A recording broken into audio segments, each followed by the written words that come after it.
घेरने की तैयारी है। मैं 2 तारीख बाद 15 दिवस से फिर वापस दौरे पे आ रहा हूँ। अभी नवरात्र है, शक्ति के उपासक है, राजपूत शक्ति का उपासक होता है। हमारे आपस में बात करते हैं तो क्या बोलते हैं?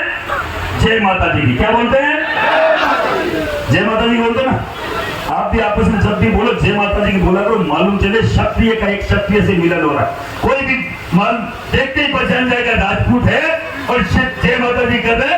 तो माता जी के उपासक है। 9 दिन नवरात्रा है, 2 तारीख को दशहरा, 3 तारीख को वापस आऊंगा। आप लोग तैयार है? नहीं गाऊंगा गान जाने को। तो एक बार मुझे विश्वास दिला दो भैया, इतनी दूर से आया हूँ और महाराज प्रताप की धरती से आया हूँ, मुझे इस बात का गर्व है। आपने मेरे दादा की मूर्ति यहाँ लगवाई, मैं चाहता हूँ आपके दादा की मूर्ति उस इंटरनेशनल एयरपोर्ट पर लगे। ये आपके लिए, आपके दादा का सम्मान होगा और मेरे दादा का सम्मान होगा।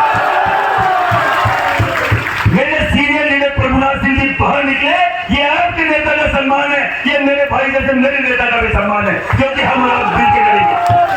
हर कोई आजकल एक नया ट्रेंड बना के बैठे हुए, मकरा क्या कर रहा है बिहार में, जो बाहर का है भैया। इजराइल बम फेंक रहा गाजा पट्टी पे और विरोध हो रहा बिहार में, राजस्थान में, पूरे देश में, भारत में। ईरान पे बम गिराया जा रहा है, विरोध हो रहा है इंडिया में। फ्रांस में कुछ अटैक हो रहा है, विरोध हो रहा है इंडिया में। जब पूरा विश्व का मुस्लिम एक हो सकता है, जब पूरा देश का दलित एक हो सकता है, जब पूरा देश का ब्राह्मण एक हो सकता है, तो क्या मैं राजस्थान से यहाँ आके मेरे बिहार के राजपूत की लड़ाई नहीं लड़ सकता? क्या मैं भाई नहीं मानता? आप कहीं ना कहीं हर दूसरा राजपूत मेरे राजस्थान की राजपूताना से आए हैं। आप मेरे वही भाई हैं, मेरे बढ़ के यहाँ आए थे। वही रगों में खून आपके मेरा और मेरा खून आपके रगों में है, कोई हमें खून नहीं है, वो तो वही डीएनए है। मैं लड़ो घड़ो मैं सयो घड़ो, मेवाड़ी आन बचावन में, मैं पाछ नहीं राखी रण में, बेड़ा रो खून बहावन में, बेड़ा रो खून बहावन। वीरों के वीर महावीर महाराणा प्रताप की, महाराणा प्रताप की, महाराणा प्रताप की। जय भवानी, जय भवानी, जय राजपूताना। बहुत धन्यवाद मेरे बड़े भाई। इस आधुनिक भारत के सबसे बड़े राजपूत योद्धाओं में से मनमोहन सिंह जी मंच पे बात जब स्वाभिमान किया है, तो हमारे राजपूत युवाओं के भविष्य वो भी सम्मान और स्वाभिमान से जुड़ा है। उनके लिए भी हमें को बात करने की जरूरत है। आज उसकी हम लोग बात करना चाहते हैं। पिछले 4-5 दिन से अलग अलग मंचों से मैंने एक मुद्दा रखा, जो पूरे देश का मुद्दा है। ईडब्ल्यूएस का आरक्षण हमें मिला, पर हमारे युवाओं को उसमें सरलीकरण की बड़ी जरूरत है। कि युवाओं की अगर नौकरी कोई लगेगी तो उसे ईडब्ल्यूएस के आरक्षण में सरलीकरण के कारण से लगेगी, जो बड़ी महत्वपूर्ण हमारे समाज को भी जरूरत है। क्योंकि जाति बिरादरी कोई भी हो, गरीबी जाति देख के नहीं आती, गरीबी सीधी चली आती है। बड़े से बड़े करोड़पति को कंगाल कब कर दे, तो ईडब्ल्यूएस के आरक्षण में सरलीकरण होगा तो आपके हजारों राजपूत समाज के युवा कहीं ना कहीं सरकारी नौकरी में होंगे। और मैं बोल रहा हूँ, बार बार बोल रहा हूँ, हर मंच से बोल रहा हूँ, हमारे अकेले के लिए ईडब्ल्यूएस नहीं है। ईडब्ल्यूएस ब्राह्मण के लिए है, ईडब्ल्यूएस बनिया के लिए है, ईडब्ल्यूएस ईसाई के लिए है, ईडब्ल्यूएस पठान के लिए है। और ज्यादा अगर केंद्र की बात करें तो ईडब्ल्यूएस उस भूमिहार समाज के लिए भी है जो आप बिहार में पंचायत में।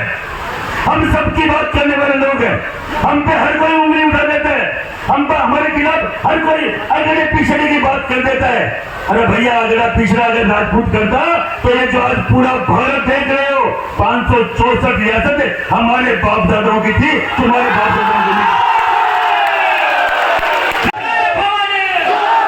जिनके हाथ ऐसे रहे हो वो भीख मांगने वाली स्थिति में कभी आए नहीं है। हमारे बाप दादाओं ने दिया है, सर कटाया है, दान दी है रियासतें। अब घर कोई बोल रहा है, मुझे बताया गया, अभी कोई बात चल रही थी स्थानीय कोई नेताजी हैं, बात अगड़े पिछड़े करते हैं और बार बार करनी सेना पे अंगुली करते हैं कि भैया करनी सेना कहीं ना कहीं जमीनों पे कब्जे का काम करती है। भैया मैं बात करता हूँ कि जमीन पे तो तेरे जैसे वो पेट खोल गए। और करनी सेना के नाम से अगर किसी ने बेइज्जती करने की कोशिश करे तो करनी हमारी माँ है, तुम्हारी ऐसी बेइज्जती करेंगे जीवन में मुंह दिखाने के लायक नहीं हो। करनी सेना सबके साथ सबके विकास और हर एक जाति बिरादरी की महिला सम्मान की बात करती है। हम लोग किसी और समाज को, किसी भी समाज को, अरे बैठ जाइए कुछ नहीं पानी गिरा है, या अगर बिजली भी गिर जाती तो महाराणा के वंश से हिलने वाले नहीं है। साहब के सामने ये मुद्दे रखता, आज के समाज के मुद्दे अगर नहीं रखे जाएंगे, कोई बोलने वाला है नहीं, सरकार है कि नहीं है क्या? एक आदमी बोलते हैं समाज के नाम पे, वो हमारे सामने विराजमान आनंद मोहन सिंह जी के कुआ ठाकुर का, अगर ठाकुर का कुआ नहीं होता तो तुम प्यासे मरते, ठाकुर के कुएं के बारे में बोलोगे। और पहला स्टेटमेंट था बड़े भाई का कि अगर मैं सदन में होता, किसी माई के लाल ने दूध नहीं पिलाया तो ठाकुर के कुएं पे राजपूत को बदनाम कर दे, जीप निकाल के गन के बांध देता।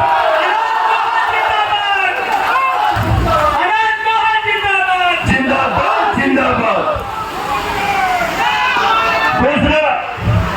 दूसरा बड़ा मुद्दा, हमारे बीटा एयरपोर्ट पे किसकी जमीनें गई भैया?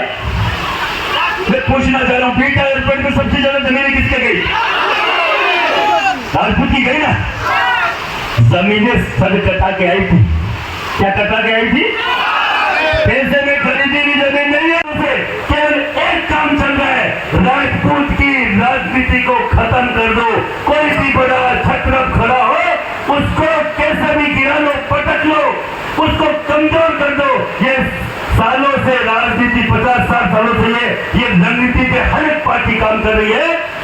और मेरे समाज के ऐसे हीरो जिन्होंने हमारे राजस्थान में 2-3 कैबिनेट मिनिस्टर बना दिए, जब आनंद मोहन सिंह जी की बात चलती थी, आज भी 2-3 मिनिस्टर, एक तो बीजेपी में, एक तो कांग्रेस में, और 2-5-10 मेरे जानकार है जो 100-500 करोड़ के आदमी हो गए, दयाल सिंह जैसे, जो आनंद मोहन सिंह जी जानते हैं, इनके छोटे भाई जैसे। ऐसे व्यक्ति को गिराने के लिए 16 साल की जेल कटवा दी कमजोरी आपकी और मेरी, क्योंकि जब समाज के लिए बात आई तो आनंद मोहन सिंह ने पूरा जीवन दे दिया, और जब बात आनंद मोहन सिंह की आई तो 16 साल की जेल तक हम कभी खड़े नहीं हुए, और जब खड़े हुए तब बाहर आए। और जिन सरकारों में एक कानून बना दिया कि सरकारी किसी भी व्यक्ति के मर्डर में आजीवन नहीं, पूरा जिंदगी बाहर नहीं निकल सकता, उन्हीं सरकारों को अपना नियम, अपने कायदे तोड़ने पड़े। और आनंद सिंह जी कहते हैं ना कि जेल के ताले टूटेंगे, आनंद मोहन सिंह छूटेंगे, ये आपके सामने।